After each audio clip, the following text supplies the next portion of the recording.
we have with us Mr. Gaurav Sharma, who is Member of Parliament in New Zealand. He has come here on invite of Government of India and Ministry of External Affairs. So, Gaurav ji, welcome. Thank you so much for having me. सबसे पहले एक important बात मैं बताना भूल गया कि गौरव जी जो हैं वो हमीरपुर से हैं, हिमाचल के हमीरपुर, और हमीरपुर से भी वो गलोड़ क्षेत्र से ताल्लुक़ रखते हैं। पिछले चुनाव में इन्होंने वहाँ अपनी जीत हासिल की थी न्यूजीलैंड में, और पार्लियामेंट में आने के बाद क्या रिस्पॉन्सिबिलिटीज़ हैं अब आपकी वहाँ पर? देखिए जी, पहले तो ऐसा है कि न्यूजीलैंड में सबसे पहला जो इंडियन सांसद मैं ही हूँ जो इलेक्ट्रेट जीता है, तो एक तो उससे भी बहुत रिस्पॉन्सिबिलिटी है, क्योंकि बाकी जो रहे हैं वो राज्यसभा की तरह जो है लिस्ट पे लोग रहे हैं, तो उनके कोई इलेक्ट्रेट की रिस्पॉन्सिबिलिटी कम होती है। तो सबसे बड़ी रिस्पॉन्सिबिलिटी तो यही है कि एक इलेक्ट्रेट को मैनेज करना, लोगों की एक्सपेक्टेशन को मैनेज करना, डिफरेंट कम्युनिटीज़ की एक्सपेक्टेशन को मैनेज करना, वो काफ़ी काम है। उसके अलावा obviously being an Indian MP, Indian community की एक्सपेक्टेशन को मैनेज करना भी काफ़ी बड़ा काम है थ्रू आउट द कंट्री, पूरी न्यूजीलैंड की तरफ से। उसके अलावा मैं हेल्थ सेलेक्ट कमेटी पे हूँ, तो हेल्थ के जितने भी बिल हैं वो हेल्थ सेलेक्ट कमेटी के थ्रू आते हैं, और कोविड के दौरान तो उससे बिजी और कोई कमेटी है भी नहीं, तो दैट्स क्वाइट बिजी। और उसके अलावा एक है parliamentary champions for accessibility legislation, PKL, जिसका ये है कि अगर संसद से कोई भी जो बिल आए वो डिसेबिलिटी फ्रेंडली हो, एक्सेस फ्रेंडली हो, तो उसमें 740 ऑर्गेनाइजेशंस हैं जिन्होंने वो ग्रुप बनाया है, तो उसका मैं को चेयर भी हूँ। और अभी जो है न्यूजीलैंड में 1 जुलाई से मिनिस्ट्री फॉर डिसेबल पीपल भी स्थापित की जा रही है, जो कि काफ़ी बड़ा माइलस्टोन है। और उसके अलावा जो है हेल्थ के काफ़ी रिफॉर्म्स भी हो रहे हैं, बहुत बड़ा रिफॉर्म है जो वंस इन लाइफ टाइम का रिफॉर्म, वो भी 1 जुलाई से जो है शुरू किया जा रहा है। So this quite a lot of work. हम हेल्थ पर्सपेक्टिव से इंडिया को देखते हैं, तो what difference do you find in New Zealand and India, Indian system of health services? पहली बात तो ये है कि देखिए, अभी कोविड के दौरान एक अच्छी बात यह है कि चाहे कोई भी इंसान हो, अमीर हो, गरीब हो, कोई भी देश हो, एक हिसाब से सब लेवल हो गए हैं, क्योंकि ये जो प्रॉब्लम है हर किसी को इम्पैक्ट करती है। So that's in a way a good thing. अब उसके बाद प्रॉब्लम ये है, जैसे मेरे पेशेंट्स, जब मैं डॉक्टर था तो अमीर गरीब किसी भी सोसाइटी के किसी भी स्टेटस से थे, सेम प्रॉब्लम। बट प्रॉब्लम ये है कि जो सोशल इनइक्वालिटीज पहले ही जो इनग्रेंड है, उसकी वजह से जो आउटकम है वो भी डिफरेंट है। तो जैसे कई पेशेंट हैं, उनके पास 10 एकड़ 20 एकड़ की ज़मीन है, वहाँ पे वो घोड़े दौड़ा रहे हैं, फार्मिंग कर रहे हैं, उनको कोई प्रॉब्लम नहीं थी आइसोलेशन करने में। कई लोग हैं जो 4-4 लोग एक कमरे में रहते हैं, उनको ज़्यादा प्रॉब्लम आती है। इसी तरह कंट्रीज़ का भी है। अगर आपकी कंट्री में जो है हेल्थ सिस्टम पहले से ही ठीक है, तो कोविड के दौरान वो प्रॉब्लम्स हैं वो थोड़ी कम आती हैं। अगर पहले से ही हेल्थ में प्रॉब्लम्स हों, इनइक्विटीज़ हों, डिफरेंसेस हों, तो वो प्रॉब्लम वहाँ भी कंपाउंड हो जाती है। तो जहाँ तक डिफरेंस की बात है, मुझे लगता है एक जो काफ़ी बड़ा डिफरेंस है, और मैं अभी एम्स गया था, डॉक्टर गलेरिया से मिला, काफ़ी 2-3 घंटे हमारी बात हुई। और एक चीज़ जो है जो मुझे डिफरेंस लगता है, जैसे न्यूजीलैंड में क्या है कि जो प्राइमरी हेल्थ केयर बहुत स्ट्रॉन्ग है। अगर आपने किसी भी इंसान को डॉक्टर के पास जाना है, तो वो पहले फैमिली मेडिसिन के डॉक्टर के पास ही जा सकते हैं और कहीं नहीं जा सकते। उसके बाद फैमिली मेडिसिन के डॉक्टर जो हैं वो पूरा आपका वर्कअप करेंगे, डायग्नोसिस करेंगे, उसके बाद आपको स्पेशलिस्ट के लिए रेफर करेंगे, जिसका ये मतलब है कि हॉस्पिटल जो है वो क्लॉग अप नहीं हो जाते, ताकि वहाँ के अगर आपको कार्डियक स्पेशलिस्ट की ज़रूरत है, तो they will only see patient जिनको एक्चुअली ज़रूरत है उस चीज़ की। ऐसा नहीं है कि हर इंसान जिसको भी पैसा दे के वहाँ तक पहुँच सकता है। So I think that is a little bit of challenge जो है थोड़ा सा यहाँ पे। पर मुझे ये भी पता है कि काफ़ी उस पर काम किया जा रहा है। डॉक्टर गलेरिया काफ़ी बता रहे थे, कम्युनिटी जो मेडिसिन है, प्राइमरी केयर मेडिसिन है, उस पर काफ़ी काम हो रहा है। और जहाँ तक मेरी अंडरस्टैंडिंग है, जैसे एम्स टाइप के जो हॉस्पिटल हैं वो और भी अब टेली हेल्थ के थ्रू काफ़ी सर्विसेज हैं वो प्रोवाइड कर रहे हैं बाकी अस्पतालों को भी। वो भी बहुत अच्छी बात है, क्योंकि हर इंसान जो है एम्स भी नहीं जा पाता है, कितनी दूर है। तो जो बड़े हॉस्पिटल हैं जो छोटे हॉस्पिटल की हेल्प कर रहे हैं, that is really good. Let's come to the core issue. You are here for on an invite of Ministry of External Affairs. So, what were the major issues that were discussed that New Zealand and India shared altogether? हाँ जी, तो देखिए, मैं आया हूँ Raisina dialogue के लिए, तो ministry of external affairs obviously जो इनवाइट आया था। तो मेरा तो ये है कि ऑब्वियसली जितना ज़्यादा हमारी जो मैत्री है वो आगे और बढ़े, जितना ज़्यादा ट्रेड है और बढ़े, और अभी काफ़ी हमारे कितने अच्छे रिलेशनशिप्स हैं। एम्स फॉर एग्जांपल, जैसे एम्स की बात करें तो जब एम्स की स्थापना हुई थी तो न्यूजीलैंड ने उस ज़माने में 1 मिलियन पाउंड दिया था एम्स की फाउंडेशन के लिए। पर अगर आप अभी देखें तो एम्स और न्यूजीलैंड का कोई ताल्लुकात नहीं है। तो एक बात हम ये कर रहे थे कि यहाँ के डॉक्टर क्या वहाँ फेलोशिप करने जा सकते हैं, क्या वहाँ के कोई डॉक्टर एक्सचेंज प्रोग्राम के ऊपर। एग्जैक्टली तो CMC वेलोर से बहुत डॉक्टर्स आते हैं पर एम्स से कोई नहीं आता। That's one example. या जैसे कोविड को न्यूजीलैंड ने बहुत अच्छे तरीके से संभाला है, उसके ऊपर कोई अगर एम्स के साथ डिस्कशन किया जा सकता है, कोई बातचीत की जा सकती है।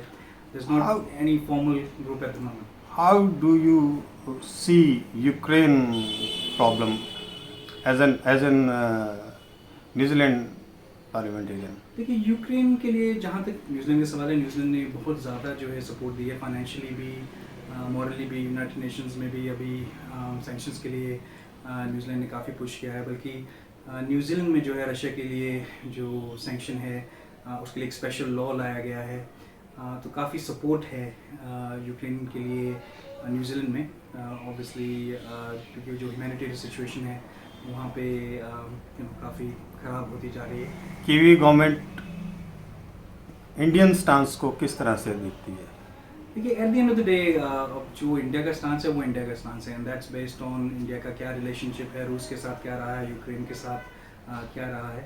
पर ये सारी बातें रायसीना में भी बात हुई थी, और उसमें तो यूरोपियन यूनियन की प्रेसिडेंट भी आई थी, काफ़ी फॉरेन मिनिस्टर्स आए थे, पोलैंड के फॉरेन मिनिस्टर आए थे, और पोलैंड ने सबसे ज़्यादा रेफ्यूजीज़ लिए हैं अभी यूक्रेन के साथ मिलके।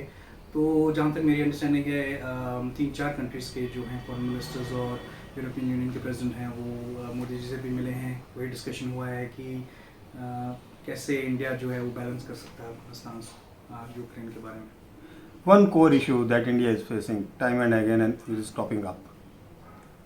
What is the voting pattern and what is the modus of voting in New Zealand?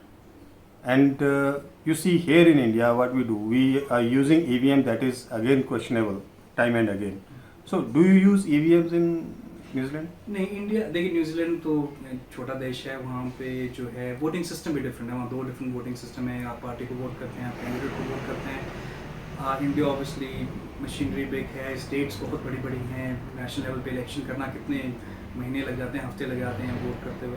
तो सिस्टम ऑब्वियसली इज़ डिफरेंट। जहाँ तक कॉमनैलिटी ये है कि दोनों ही कंट्रीज़ में यूथ का जो वोट है वो बाहर आ रहा है। एक ज़माना ऐसा होता था कि यंग लोग जो हैं वो वोट नहीं डालते थे, पर अब आप देखें तो यंग लोग काफ़ी बाहर आके वोट डाल रहे हैं। New Zealand is not using EVM machines. That means you are using ballot posting. बिल्कुल हाँ, हमारे तो पुराने स्टाइल से ही होता है, और हमारे वोट्स ऐसे होते हैं कि 2 से 3 हफ्ते इलेक्शन की वोटिंग होती है, आप कभी भी जाके वोट डाल सकते हैं। Ever this thought came into mind in Kiwi government that EVMs be used? वो तो देखिए इलेक्ट्रल कमीशन का काम है, उसमें सरकार कहीं भी वो नहीं करती है, ना रिकमेंडेशन देती है, ना ही कोई वो करती है। तो न्यूजीलैंड के इलेक्ट्रल कमीशन पे डिपेंडेंट है कि वो क्या करते हैं। Not even they didn't still now they didn't even thought of it. नहीं, जहाँ तक मुझे पता है नहीं, they actually they've considered it। मुझे लगता है कि एक ज़माने में ये भी बात हो रही थी कि टेक्स्ट पे वोट किया जा सकता है, अगेन यंग लोगों को उसके इनकरेज किया जाए या किसी और तरीके से।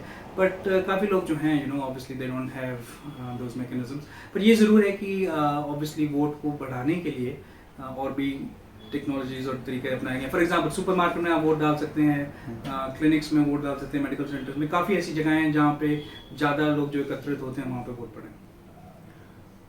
As an Indian, how do you visualize the influx of Indian people into New Zealand? हाँ जी, तो जैसे आप पहले कह रहे थे कि न्यूजीलैंड और इंडिया का क्या और किया जा सकता है, तो एक बात मैंने आपके एम्स की दूसरा मैं ये कहने वाला था पिछले क्वेश्चन से रिलेटेड, और भी ट्रेड में काफ़ी चीज़ें हैं, जैसे न्यूजीलैंड की है, दूध की कंपनीज़ हैं, उनको यहाँ कितनी ज़्यादा एक्सेस मिल सकती है, एग्रीकल्चर की कंपनीज़ हैं, कीवी फ्रूट की कंपनीज़ हैं। अभी मैं मुशोबरा में गया था तो वहाँ $130 मिलियन का प्रोजेक्ट है, उनको 6,000 करोड़ रुपए का प्रोजेक्ट वर्ल्ड बैंक के थ्रू, जिसमें न्यूजीलैंड ने जो असिस्टेंस प्रोवाइड की है कि वो कैसे जो है सेब अच्छी क्वालिटी के और एफिशिएंसीज यहाँ ग्रो किए जाएँ। तो इसी तरह ऑब्वियसली जो इमिग्रेशन है that is also a important part of it. तो मेरा ये मानना है कि जो हमारे यहाँ से लोग वहाँ जाएँ, न्यूजीलैंड जाएँ, ऑब्वियसली उनको सपोर्ट मिले, but obviously they are also a good representative जो भारत की तरफ से हैं, और वहाँ पे भी उनको ऑब्वियसली अपॉर्चुनिटीज़ भी मिले और वो सोसाइटी में इंटीग्रेट भी हों। कुछ रिलैक्सेशंस हैं इमिग्रेशन के लिए न्यूजीलैंड में इंडियंस के देखिए, लिए पहली एज बात- कंपेयर टू अदर कंट्रीज? तो पहली बात तो ये है कि अभी तक जो हमारे बॉर्डर्स हैं वो अक्टूबर से पहले नहीं खुलेंगे।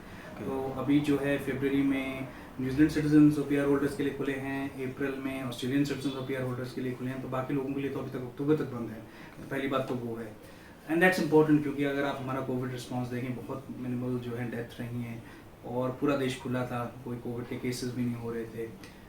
जहाँ तक बात है बाकी कोई स्पेशल प्रोविजन के लिए, अभी 1,60,000 लोगों के लिए रेजिडेंसी सरकार ने की है और उसमें से मेजॉरिटी ऑफ जो लोग हैं वो इंडियंस ही हैं। तो वो भी बेनिफिट आया है, पर जैसा कि अब आप देखा 2-3 साल से बॉर्डर बंद है, तो टाइम तो लगेगा बॉर्डर खोलते। तो हमीरपुर और हिमाचल के लिए, अपने क्षेत्र ग्लोड के लिए क्या सोचते हैं आप? देखिए, मैं जब भी आता हूँ तरक्की और ज़्यादा तरक्की हुई होती है। जहाँ देखिए आप, कंस्ट्रक्शन है, स्कूल खुल गए हैं, मेडिकल कॉलेज खुल गए हैं और अच्छा है, अच्छा देख के अच्छा लगता है। पर सबसे अच्छी बात ये भी है कि बहुत साफ़ सुथरा है। अब आप दिल्ली से आए, चंडीगढ़ से आए, तो इस तरफ जब आप हिमाचल की तरफ आते हैं, एक तो हवा बदल जाती है, पोल्यूशन कम है, साफ़ सुथरा बहुत है, तो अच्छा लगता है। पर ये भी अच्छा लगता है कि जो है इंडस्ट्री बढ़ रही है, लोगों के लिए जॉब्स बढ़ रही हैं, बच्चों को पढ़ने के लिए जगह बढ़ रही है। तो बस यही कहूँगा कि तरक्की करते रहें और बाकी देश का नाम रोशन करते रहें। Any good message to Indian people और हिमाचलीज एज स्पेसिफिक? बस यही, देखिए कोविड का जो है प्रकोप वो काफ़ी बड़ा रहा है सबके लिए और जहाँ तक मैं देख रहा हूँ कि काफ़ी लोग थक गए हैं, परेशान भी हैं, किसी भी कंट्री में आप देखें, और इंडिया में तो वैसे भी बीच में कोविड के काफ़ी केसेस वगैरह भी हुए थे। तो बस यही आशा करता हूँ कि कोविड जड़ से जड़ ख़त्म हो जाए अब सारी दुनिया में, और हम सब फिर से थोड़ा इजी हो जाए मिलना लोगों के लिए और ट्रैवल करना। Thank you Gaurav, thank you very much, very nice meeting. धन्यवाद। तो नेक्स्ट टाइम जब आएँ फिर मुलाकात करेंगे, और बीच में कभी ज़रूरत पड़े तो आपको परेशान भी करेंगे। Thank you very much, thank you, nice to talk to you.